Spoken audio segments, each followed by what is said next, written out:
on the open sea, where the waves crash and scream Barti. The pirate king, he's the captain of the stream with his crew of renegades.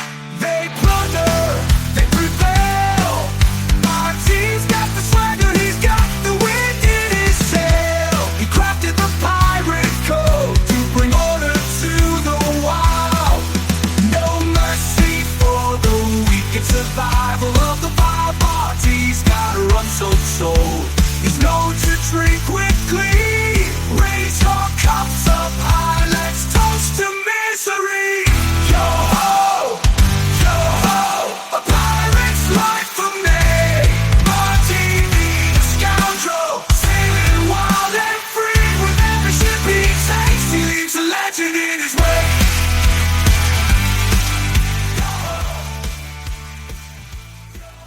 Croeso and welcome to another edition of Tales for Whales, the pod that never fails to be the saltiest podcast of the seven seas, the foamy bits on the high tide, and the most messy introed pod you've ever heard of. But you have heard of us. Oh, yes. Brought it back at the end. A peek behind the curtain. Jack said, we've done Barti before. I'll just do one off the cuff now. I'll do a very quick off the cuff intro. And you started off so well. I thought, wow, the saltiest podcast. And then you fumbled at foam. I thought, we should have taken a second. Yeah. But then what a return to form at the end. The crowd go mild. Yeah. It was an intro in 3 parts there, beginning, middle, and end. It was great, yeah. If I don't say so myself. Shit, man. So I just saying to you before, because me and Jack have a mega weekend planned, but we both overdid it because we don't eat when we drink. So we both thought we'll have food before we drink. And I had a bacon roll, then went for a walk and had a pint, and then had a cooked breakfast. And this is all before like 10:30, 11 in the morning. That's definitely on you though. Bacon sarnie. I'll just pop out for breakfast as well. I feel so full now. And I just had I've been trying to make myself free up some gas room. And I just took a big swig of my Peroni and it felt like I got stabbed in my stomach. It was really painful. Most people go, I might have to lay off the drinking today then. Not us. You go, just have another swig. I'll get used to the stabbing. That's what I would rather die. I've been so excited for today. I would rather let fucking Hades himself cross the River Styx and come and take me. Rake me across the coals if you must, for I am drinking all weekend. Yes, we've been on before we crack on with a bit of bants. I made a note like we really should keep up the Patreon shout outs because we just stopped doing it for fucking weeks. So I think we should. The last couple. I know. We're back on good form. There was a big, gap where we just. I can't remember why or what was going on. I know why. We're lazy. We can't be asked. We're just fucking terrible at this whole thing. Am I right in saying it's Jan Gardner? It is Ian Gardner. He's next on the list. So a little shout out for you, Mr. Think of a good pun. Old green fingers Ian over here, our budding gardener. All right, yeah, okay, we'll give you that one. I can't think of any better, so I can't judge. Gardens. The society grows best when old men plant flowers in gardens they know they'll never see, and that's Ian Gardner for you. Nice one, Ian. Yeah, cheers, Jan. He's planting the seed of finance in our podcast. Is that going to work? We had you had a friend from uni called Ian. Yes, and then I met him like once or twice, and he was a bit shit. And we had another. I think maybe there was another. No, there wasn't even another Ian. But I said, "Is shit Jan coming?" Because I don't know why we called him Jan. It's because he had, his was spelt the same as this Ian Gardner, which is just I-A-N. So we started calling him Jan using phonetics. Yeah, and then I called him Shit Jan. And then I went away for a long time. And I came back and he was still called Shit Jan.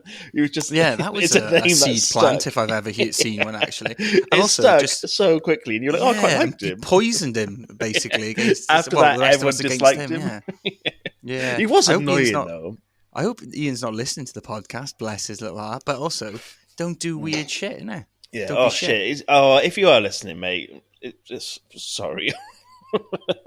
I mean, he never knew we called him that anyway. Until And now, if he's listening, it sounds meaner than it is because he was just annoying. And then I said, "Oh, is Shit Yan come in?" And they were like, "What? Why Shit Yan?" And I was like, oh, "Why do you think?" And then Shit Yan kind of stuck, didn't it? And then people would just refer to him behind his back like a little rat, like we are.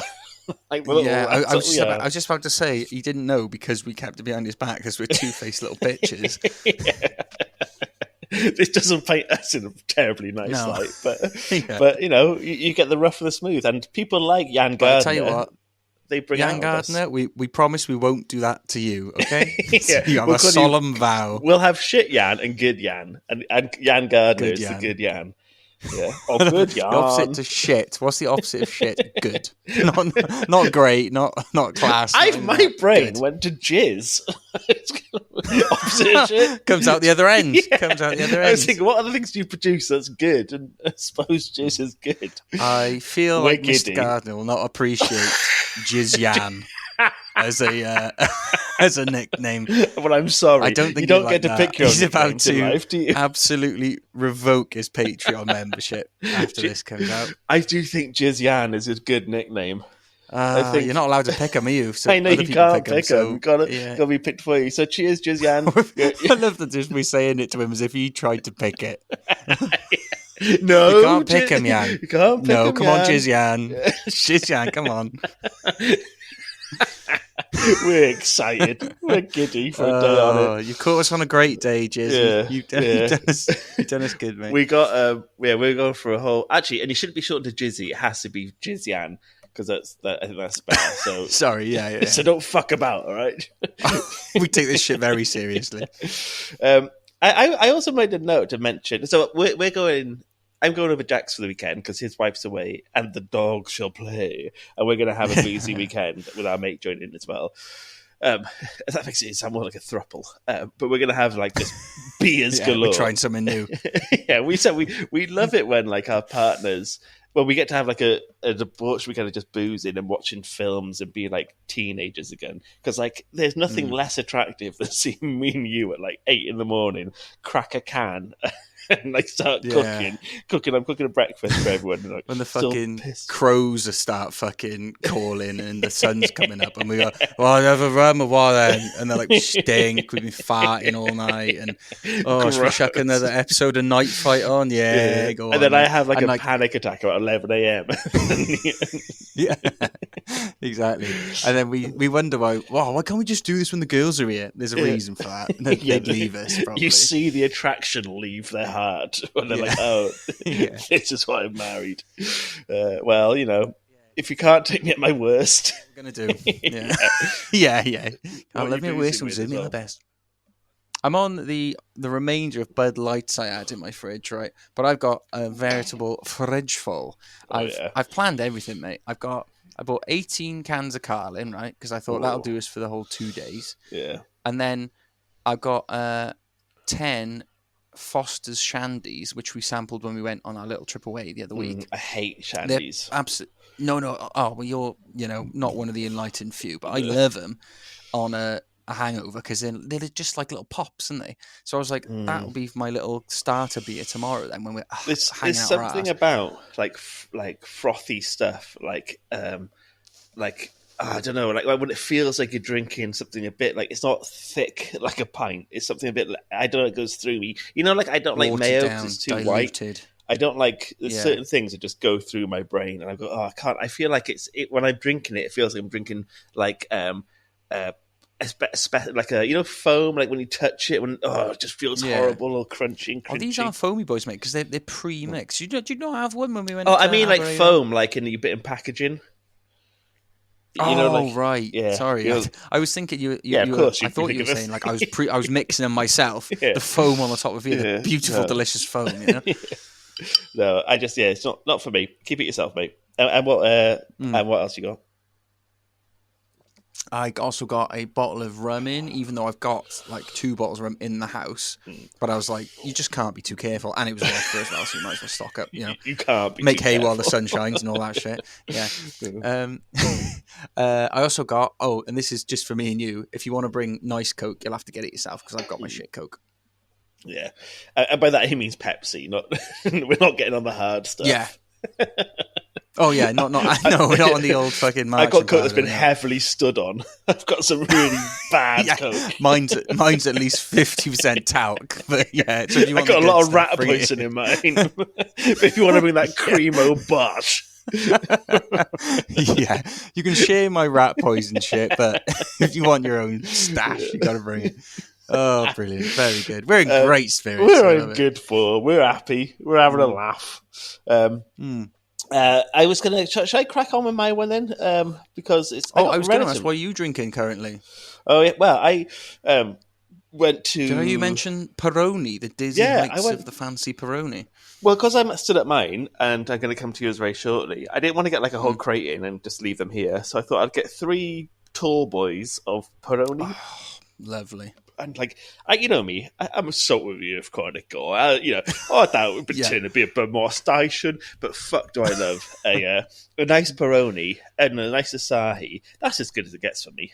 That's all I ever need. Oh, mate, Asahi, I've got a tall boy of my own in there. I chucked it on the Tesco delivery this morning as a little treat, so I think I might have that when you arrive as a little celebration.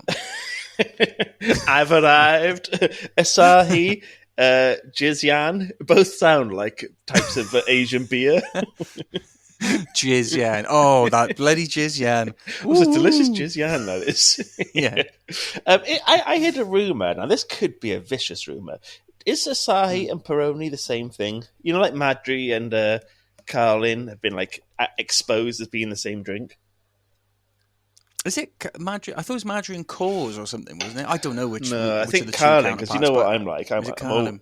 Yeah, it's Carlin and Is it Madri. that? Oh, I think I've heard that. Yeah, where it's the same drink, but they slapped a little premium on top because it's like, it's I think a Madrid-based Madri- thing. They're owned by they're both if we come full circle, they're both owned by Coors, Carlin and Madri. But Madri is an old Carlin recipe from the 80s, marketed in a fancy waistcoat. Those cheeky Apparently, bastards. according to Lad Bible. So you know, The premium news source of our generation. yeah. But what were we saying then about Peroni and Asahi? I won't hear that. I won't hear that because Asahi, I've built my personality It's around better. loving Asahi. So Yeah, it makes you a bit different, doesn't it? Yeah, exactly. Oh, it's actually Japanese It's beer. actually- It's a Japanese brew. It's from the Orient. I'm a travelled man. I don't know if we call it the Orient anymore. But Yeah, we're saying like I stan yeah, Asahi. It is class. Kawaii or Yeah. whatever the fuck. Well, I would would say top. You know, outside your normal piss lager that you drink, an Asahi fucking outstanding. Peroni Premium is nice piss lager, that is. if you're having a meal with the missus and she's having a wine, so you can go a bit fancy as well. And I do. There like is Peroni. something stunning about like an Indian beer. You know, like when you have like a I kingfisher. was just about to say a tiger, mate. A Tiger beer, kingfisher. yeah. They have such a strong place in my heart. Those ones do. I think a kingfisher I prefer though. What do you go I like for? a kingfisher. When they used to do them back in spoons, they used to do With Tiskies as well, like They were $1.99. really cheap. Tiskies and kingfisher, big bottles. They were great. And I used to rack those kingfishers there. Rack them, baby. Another drugs reference. Racking up our lines I can't. of, I can't get my head away from the coke today.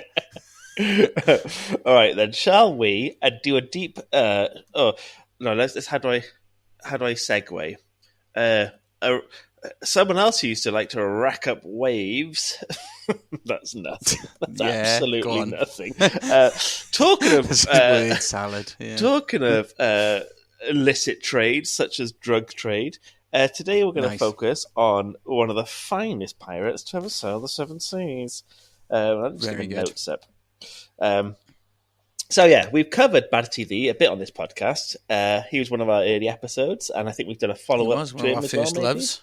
Yeah, also one of our first hates, because we recorded his episode once, and back before we knew how to do it on separate tracks, and when we were like very young podders, and it was I think I spent 3.5 hours trying to fix the audio, and I did all of it, and then I got to the other one, And then was we fucking shit. And then we scrapped it, didn't we? But I'd already committed like 2 hours in, and I was sat on my bed, like breaking my back because I didn't sit on the chair properly. And I was just there, like, oh my God. It actually gives me a bit of trauma thinking about that. And then we scrapped it and just did it all again anyway. And then I think we might have done. Yeah. But we've definitely done. I think we made it a two-parter maybe, but we've covered him before. We did like his early life, and then we did like his Pirates Code stuff. Pirates Code stuff, yeah. So go back and listen to that one. Just type in if you search on Spotify, Barti the Tales from Wales, we should pop up. I imagine we should pop up. If you've been I would honest. like to think, year and a half in, I'd like to think we come up somewhere. Yeah, if you type in our name and the episode, you might just find it, guys. Okay. But this story focuses on the later years of Barti the. And like I said, if you haven't checked on the other ones, you can go check our back catalogue. But as a quick recap, Bartholomew Roberts, born 17th of May 1682, was born John Roberts, and he was a Welsh pirate who was the cream of the crop. He was considered the most successful pirate of the golden age of piracy. And during his tyrannical reign, he took over 400 prize ships. I love the title as well, the successful pirate in the golden age of piracy. It sounds like a WWE thing. The most successful pirate in the golden age of piracy. He's like the Raw era, the Attitude era. Oh yeah, he'd definitely be Raw era, wouldn't he? Yeah, the Attitude era. Barti raided ships off of the Americas and off West Africa, or on the West African coast between 1719 and 1722. He was also noted as creating his own pirate code, which Jack just mentioned, which we covered extensively on the previous episode. And he created the early variant of the skull and crossbones flag, which is synonymous with Jolly Roger pirates. Yeah. Sorry, and now he's with me today. He's in the room. But now we join Barti in 1721, where him and his crew had pretty much brought all trade to a complete terrified standstill in the once bustling West Indies. So he was so prolific and dangerous that countries like Spain, Britain, Portugal, the Dutch would stop all their trade to the West Indies, which was a lot of, sugar, slavery, all these, pretty dark things. We can't sail MCs, my lord. That's Barty D's the territory. Yeah, and they had to stop all of it. And even during this time, right, there's a mad story where Barty caught the governor of Martinique, which is like an island of the West Indies, who was sailing aboard a 52 gun French warship, so like a really powerful warship, big time. And the governor was caught and apparently hanged from the yardam of his own ship, which the parents had now renamed the Royal Fortune. And apparently, you'll hear this a lot throughout this. Every ship they caught, they just renamed it the Royal Fortune or the Good Fortune. I remember reading about that when we were doing our notes on the first time we passed through Barti. He just goes, "What should we call this one? Fortune. Royal Fortune again? Yeah. Again, my lord." Well, I suppose when you caught 400 ships, you just get sick of fucking naming them. So yeah, but at the same time, you go, send the Royal Fortune in to change the tides. Which one? Which one do you want about? Yeah. Anyway, some rumours of just how brutal Barti was during this capture with this fucking governor are slightly disputed. But according to various experts, this reported capture was an embellishment. So what I said then, he hung him from the yardam. This here might have been embellished by a guy called Captain Charles Johnson in a book called A General History of the Pirates, which is a book where he tries to drum up terror and excitement of the tales of piracy to get better sales. So he kind of exaggerates some stuff. However, French sources claim that while Barti did capture and torture some French officials by pretending to hang them, so he hung them but then let them go, he in fact released most of them, and it was mostly just like a terror tactic. And also the governor, a bit of theatre, to say this is what I could do, but he often wouldn't do it just to make them do what he wanted. But as I mentioned, he'd taken all the ships and stopped trading in the West Indies, and his ships, the Royal Fortune and Good Fortunes, were like, right, well, we've done all this, so we're going to fuck off to West Africa, where that's where lots of slave trade was happening. So on April 18th, Thomas Anstis, the commander of one of the Good Fortunes, left Roberts in the night and continued to raid shipping in the Caribbean, with future captains John Fenn and Brigstock Weaver aboard. The other ships then left towards Africa. So he left one ship there with good commanders on there to just continue being fucking a menace. And then by late April, Barti himself had arrived at Cape Verde Islands. So Cape Verde or Verde, I don't know how you say it. Fucking sue me. I'm not a pirate. And he left his boat, the Royal Fortune, due to it being leaky and worn, which is how I describe. Again, it's just that the naming convention. Just so, the Royal Fortune's all leaky. You need to go and repair it. Yeah. Which one? We got 400 of the bastards. And leaky and worn is how Jack describes his arse. Sorry. Also, sorry that I interrupted and interjected with my little comment when you were clearly setting yourself up for a pat on the back joke. When you listen back, you'll hear I said it, but you'll also hear I messed up the start because I said that's how I describe, and it sounds like I'm going to say how I describe my ass. So Barti the and his pirates transferred to the Sea King, which they then renamed Royal Fortune. Sea King's such a cooler name. It's such a better name. So the new Royal Fortune made landfall off Guinea coast in early June near the mouth of the Senegal River.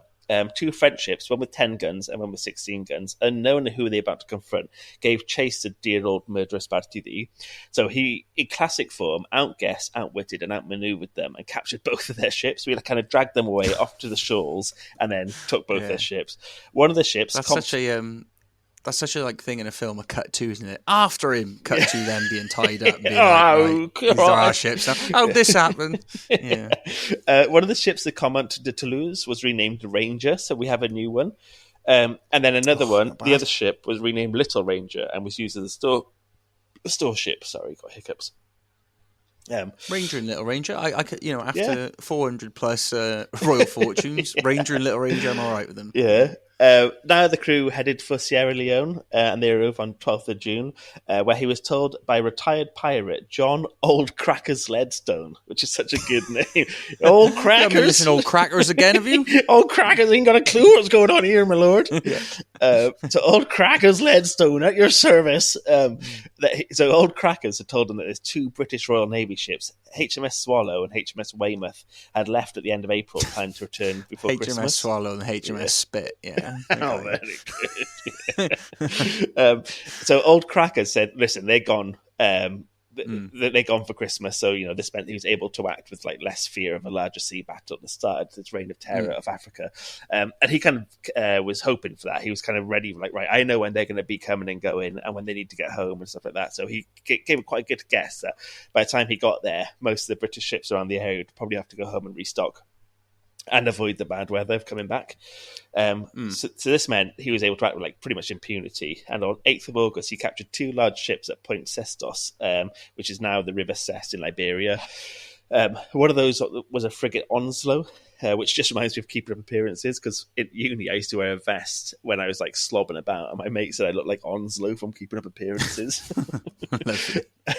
So yeah, one of these frigates was called Onslow, and it was transporting loads of soldiers bound for Cape Coast, Cabo Corso now, which is a castle off Africa. And now a number of these soldiers had just been captured on this frigate, expressed their wish to join the pirates. They were like, fucking hell, I think we mentioned before, and it shouldn't surprise previous listeners, that pirates had a much more democratic way of living under Barti.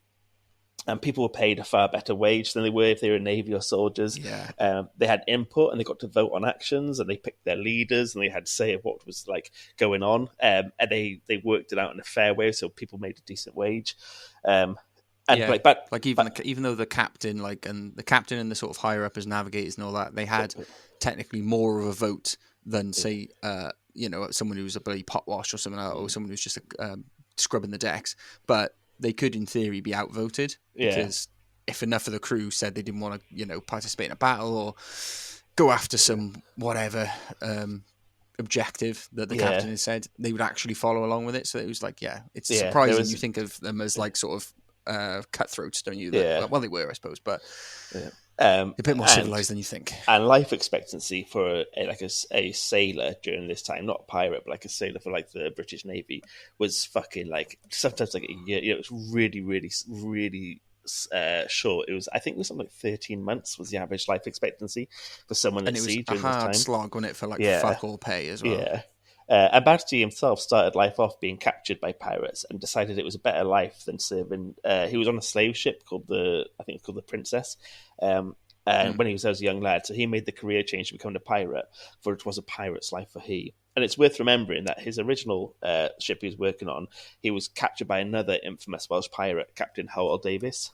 And we I was mentioned just about before. to say the captain of the vessel that captured him was a Welshie as well, wasn't he? Yeah, well, I'll go into that in a second, but it was Barti's ability to speak Welsh and his impressive navigational skills that Captain Davis noticed and soon made him rise up the ranks at such a young age. And we discussed this before, but there's so many successful pirates come from West Wales, and Captain Morgan's from South Wales.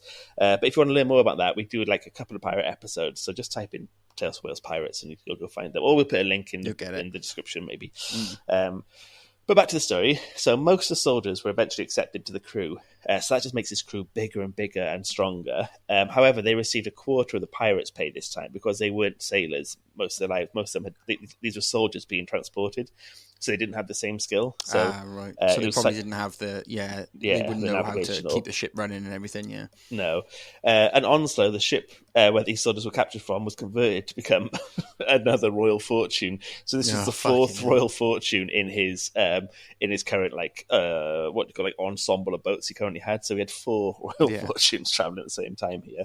Just doesn't make sense. Just call them something slightly different, don't you? Like Royal Fortune, the bad fortune, good fortune. Yeah, I've just done it then. Off the top of my head. So 4 Royal Fortunes come in.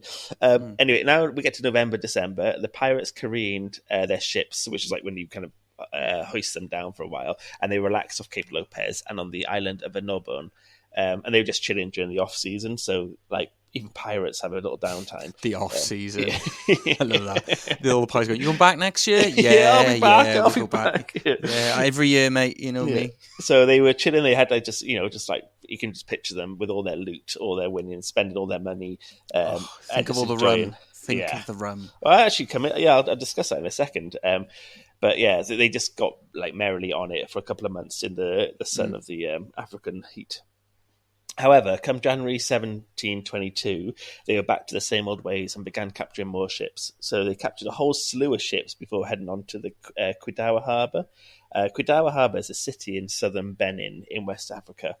And they sailed in with multiple powerful ships, all brimming with cannons and pirates aloft and all the notorious black flags flying. So, like, they all of a sudden, this trade port in West Africa had the full strength of these ships coming. Shit got real quick. Yeah. And there were 11 ships anchored at this harbour. They immediately struck their colours, which means they lowered their flag. That signifies like a ship's so say if I had like a Welsh flag flying, I took that down, and essentially it recognises surrender.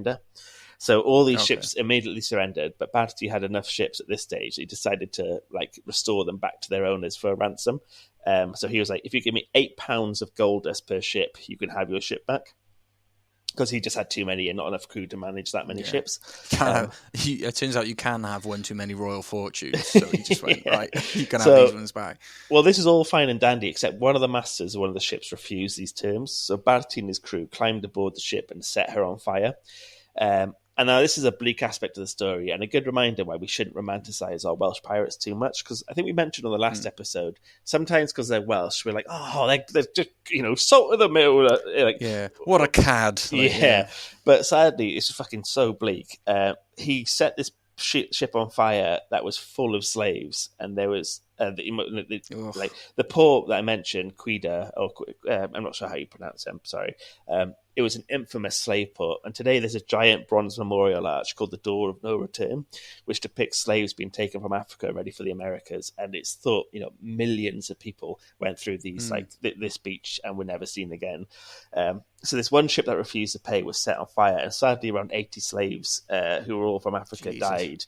It is noted they either perished as a result of the fire or by drowning or shark attack after jumping overboard. Which is fucking... Because like you said, you think like, in some of the stories you hear about, they take a slave ship and they like offer the slaves, do you want to join our crew? And you think, oh, that's fair, that's cool. That's like sort of... and that's the thing. What's the word? Like, accommodating of them, but then then you hear something like that, we go just burn 80 people to death, or lots of his ships choose between burning and drowning. Loads of his ship crew were ex-slaves, and like we mentioned before how multicultural his crews were. They were people from like Scotland, Wales, England, Ireland, and then there's people from like Portugal, Spain, Germany, or not Germany, Dutch, Africa, South America, Caribbean. Like he had a hugely vast like people who the down and outs joined his place. But it's also important to remember that he was a murderous pirate who burned alive 80 people. Yeah. So then And this was like a big, 11 ships. He got so much money from there, and in a really important port for the New World. This is like where their biggest slavery was one of the biggest parts of the economy, and he just done this big attack on them. So in 5th of February 1722, Captain Ogle. I'm Haggle. I was about to say Haggle. Haggle. He sailed out of the bog of eternal stench, and on the HMS Swallow, no less. He was on. So he came back on that HMS Swallow that we mentioned earlier, and he came upon the pirate ships, the Royal Fortune, the Ranger, and the Little Ranger, careening at Cape Lopez. So he saw them like resting. So HMS Swallow veered away to avoid the shore, which is like the part where your boat could get marooned, making the pirates thinking the HMS Swallow was fleeing, like it was a merchant ship that was trying to escape. Some sources claim Ogle spotted Robert's Barti these ships and turned Swallow as a ruse. So he was like, right, they think I'm running away, they think I'm a merchant ship, the pirates think it's a merchant ship, so they came after it in pursuit. So the Ranger went first, commanded by that James Skirm, and once out of earshot of the other pirates, the HMS Swallow opened fire from their gun ports, and 10 pirates were killed automatically, and Skirm had his leg taken off by a cannonball, but he refused to leave the deck. He was just like, these pirates are like pretty hardcore, but he stayed on deck with his leg shot off. But eventually, after like being battered by this ruse, the Ranger was forced to strike her colours, and the other ships didn't go with him because they thought it was just a fucking merchant ship on its own. Yeah, so they're like, right, you go. Yeah, so they got absolutely done over, and they ended up all the surviving crew there were then captured and placed under arrest. And then a couple of days later, on the 10th of February, so it was 5 days later, the HMS Swallow returned to Cape Lopez and found Royal Fortune still there. And on the previous day, Roberts had captured Neptune, which is another ship. I say Roberts, Barti the. Sometimes I'll call him Roberts, but because he's Bartholomew Roberts. Yeah. So again, Neptune, pretty good name for a boat. Yeah. And he'd been on this. Fortune. Yeah, and many of the crew were drunk and unfit for duty because they just won this big battle. So that would often be the case. You'd have the celebrating. Celebrate. And again, as a reminder, Barti didn't drink, but his crew would go hog wild for rum, which is far sweeter. I was just about to say he was teetotal, wasn't he? Which is one of the few things we don't like him from, apart from the burning the slaves. Burning the slave reason, he doesn't drink. Two of our things, our least favourite things. Two transgressions of equal impact in my eyes. So Barti, like I said, his crew would go hog wild, especially for rum, because it was way sweeter than alcoholic drinks at the time, and it was a relatively new invention. It'd only been around since like the 1600s. Totes relate, okay? Yeah, and it's our drink of choice as well. But at first, due to their hazy, boozy condition and disposition, they thought the boat was approaching them was the Ranger. They were like, oh, good, it's come back now after 5 days away. But a deserter from that very ship, from the HMS Swallow, recognised her and informed Barti whilst he was breakfasting with another captain, who was actually the master of the Neptune they just captured, and he was having breakfast with that captain called Captain Hill. So he's like this charming pirate who would capture your boat and then have breakfast with you. Because his thing was just, do you want a bacon sandwich? We'll have a walk and then we'll have a full English breakfast. Yeah, the classic Welsh breakfast. He was always just about wealth. It wasn't really about necessarily like. He didn't have a war with the French or the Germans or the English or whatever. He just wasn't a political thing or anything. No. Yeah, just give me the money. And what's also great, he was, which is something we really love about Barti, he was a man for the occasion. So he was well known for dressing impeccably. So picture like Dustin Hoffman in the Hook, the film Hook. In classic fashion, as he usually did for any action. So he was told, right, this boat's coming, HMS Swallow, prepare yourself for battle. So he dressed himself in his finest clothes. And this is a quote I'm reading from now. Roberts, they called him by his English name, Roberts himself made a giant gallant figure. At the time of the engagement, being dressed in a rich crimson damsack waistcoat and breeches, a red feather in his hat, and a gold chain round his neck with a diamond cross hanging to it, a sword in his hand and 2 pairs of pistols slung on his shoulders. So he was just there in this fucking great regalia, feather hat, and all this thing. Like a fucking pirate version of Flavor Flav or something, just goes into battle. Great. The pirates' plan was to sail past Swallow, which meant expose themselves one broadside. Once past, they'd have a good chance of escaping, because they're like, right, we haven't got enough. It's a big ship we're going up against. We're not ready for it. All of our men are hungover. Let's just fucking scarp her. So they're going to go fast as they could past the ship on the one broadside and get out of there. However, the helmsman failed to keep the Royal Fortune on the right course, and Swallow was able to approach and deliver a second broadside, which is when all the cannons and guns on one side of the ship fire at once. So it's that classic image you have of cannons poking out of their house and they all fire at one go. The HMS Swallow as well was classed as a fourth-rate ship by the British, which means it was relatively small, and its weapons they weren't really strong enough to take down a huge boat anymore. It was a bit more outdated. It still had 50 cannons on board, and it was built by the British, who conquered much of the world with them. Its seafaring ways and shipbuilding and manning skills. So Captain Ogle, who led the ship, he still thought he had the upper hand, even though his ship wasn't the world's best. But he was like, I got God on my side, and I'm a British ship commander. Like, I can do this. Yeah, he backed himself. Yeah, so he lined up this ship perfectly, and then the broadside attack was devastating. Like, it took chunks out of the wood, damaged the sail, and injured and maimed loads of the crew. But like I said, they weren't massively powerful, so they didn't actually kill too many people. But one poor sod to perish was Captain Bartholomew Roberts, Captain Barti. No. He was one of the few. There was 3 of them who died. He was hit by a grape shot, which is like a cluster of metal grapes that are fired from a cannon that separate and fire across multiple indiscriminate directions. That's specifically for killing people as opposed to smashing the boat up, isn't it? Yeah. And in this instance, one exploded and ripped through Barti's throat whilst he stood on the deck, like he often would, to show how brave and fearless he was. So he was that's the last thing you want ripped as well. Yeah, you don't want your throat you don't want your throat ripped. But he bled out really quickly because of it. But as he'd repeatedly requested in his life, he wanted to be buried at sea and avoid having his body captured. So his crew gathered up all of his arms and ornaments and all his gold and stuff to weigh him down, and they threw him overboard, wrapped in the ship's sail. And his body, although much sought after for a long time, has never been found. Clean by the sea. Yeah, and the battle continued for another 2 hours until Royal Fortune's main mast fell and the pirates signalled for quarter, aka surrendered. One member of the crew, John Phillips, tried to reach all the gunpowder with a lighted match to blow up the ship, but he was prevented by others. Because he was like, "Fuck it, we're going down. We're not going to surrender. We're going to kill ourselves." Christ, I imagine that. Right, come on, boys. We'll just blow up the old ship with us on it. Is it? Whoa, mate. No, I'm not quite that keen. Yeah. So surprisingly, only 3 pirates were killed in the battle. Like I said, one being the fearless leader, Captain Bartholomew Roberts, aka Barti, aka Black Bart.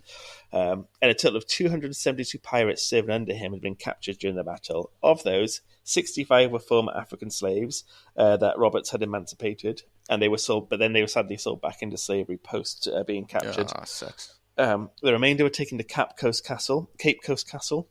Apart from those who died on the voyage back.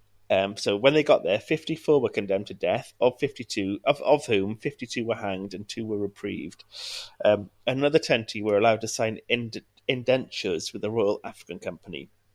But this switch to this Royal African Company, instead of a quick death, was described as having exchanged an immediate death for a lingering one. It just shows how bad life at sea was for sailors. So the guy who said this was suggesting it'd probably be better just to be hung than live out. Because I imagine the fucking slog they'd have to be put through until they just died of probably exhaustion, malnutrition, or whatever. And then 17 men were sent to prison in London for trial, where some were acquitted and released. Interestingly, though, so many of the, like we mentioned before, so many of these pirates were from Wales. So like we mentioned there was Barti the, Captain Morgan, Captain Howell. However, the pirates captured on his board, there was a whopping 42% were from Cornwall, Devon or Somerset, so West Country pirates. And then there was 20% from London, and there was only a really small number of pirates on his ship who were from Wales. There was a couple from northern England, a couple from where he was from, and then another quarter from places like Ireland, Scotland, the West Indies, Netherlands and Greece. So despite being the Welsh pirate, he didn't have a huge amount on this ship that was captured. Captain Ogle, the man who pulled off this insane win, was rewarded with a knighthood, the only British naval officer to be honoured specifically for his actions against pirates. He also profited financially, taking gold dust from Captain Barti's cabin, and he eventually became an admiral. And this battle was the turning point in the war against pirates, with many considering the death of Barti as the mark of the end of the golden age of piracy. So with his death comes the end of pirates. Well, I was going to say, if you revere this guy as one of the biggest and best, when he goes down, it's kind of like that is the the death knell kind of thing in Yeah. there of that Well, era. There's a quote from a book called The Villains of All Nations, Atlantic Pirates in the Golden Age reads, "The defeat of Roberts and the subsequent eradication of piracy off the coast of Africa represented a turning point in the slave trade and even larger history of capitalism." So he's kind of saying, like, once this happened, the slave trade could boom because there was no longer pirates stopping. No one's stopping them. Yeah. So weirdly, they were stopping one of the worst things to ever happen in human existence by being awful pirates themselves. So By being there you awfully go. greedy. Yeah. You little pirate pig. Hope you enjoyed that tale. Yeah. That was good, man. That was really good. Cheers, man. I'm desperate for a piss, so can we wrap this up and we'll catch everyone next week. Diolch yn gwrando. We love you so much. Drop us a 5 diolch star o, review. ta-ra, ta-ra, Bye, ta-ra, bye, bye, ta-ra, bye. ta-ra. Yo ho! Yo ho!